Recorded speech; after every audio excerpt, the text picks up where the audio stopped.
Today, ladies and gentlemen, we're going to be looking at Princess Tomato in the Salad Kingdom, released by Hudson in 1991.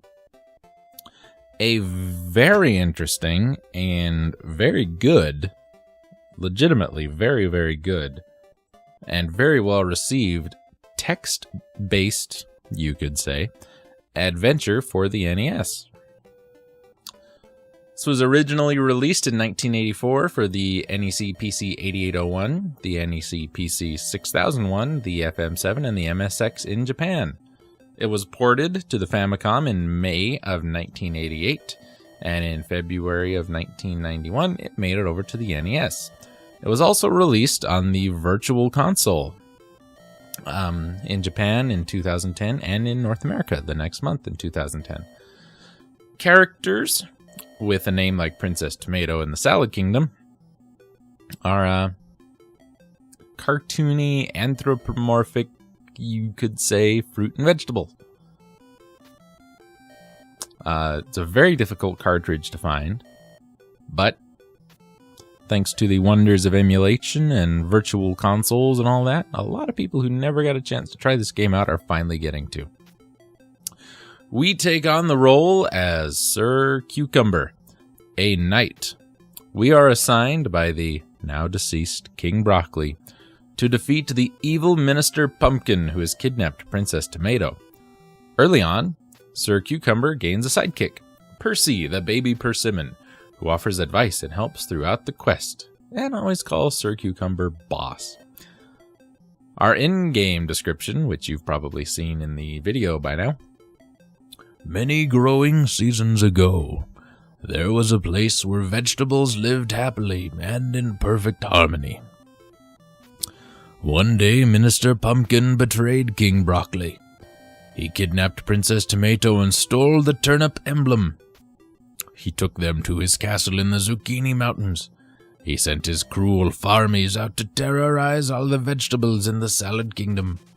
Shortly thereafter, the poor king died from the loss of his beautiful daughter, but he promised you, brave Sir Cucumber, the princess's hand and the kingdom if you could bring them back safely. Godspeed, Sir Cucumber. Hurry, Saladoria is down this path. The Zucchini Mountains are over yonder. So, like I said, it's plays a lot like a text-based adventure.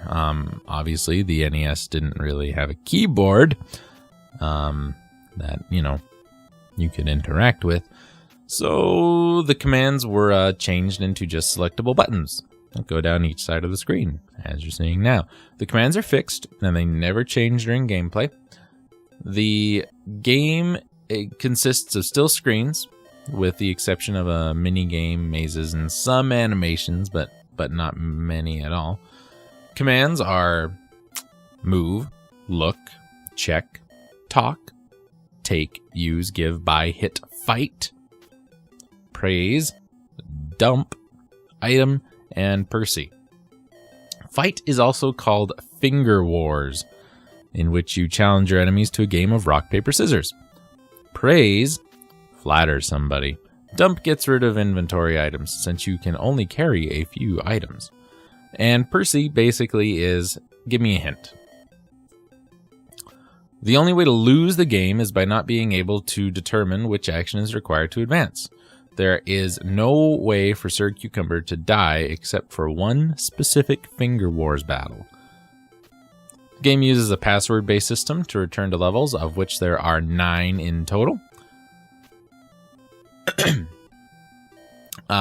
Pixel Temple has created a PHP-based fan version of the game called Princess Tomato in the Salad Kingdom Remix. This version, which at the time I'm reading this review, is currently offline, but has updated graphics for the first level, and they're basically made to match the original game graphics, just with an upgrade, which is possibly why the game is currently offline. Graphics for all the other levels are still the same as the original NES version, and it retains a lot of the same dialogue. Some of the translations, a bit weird, but good. It's really quite a fun game. I'm never been a huge fan of the text-based adventure games, but I've had a lot of fun playing this and have got it on a list of things to let's play in the future. I've played probably halfway through the game in my lifetime, and it's got some interesting humor to it.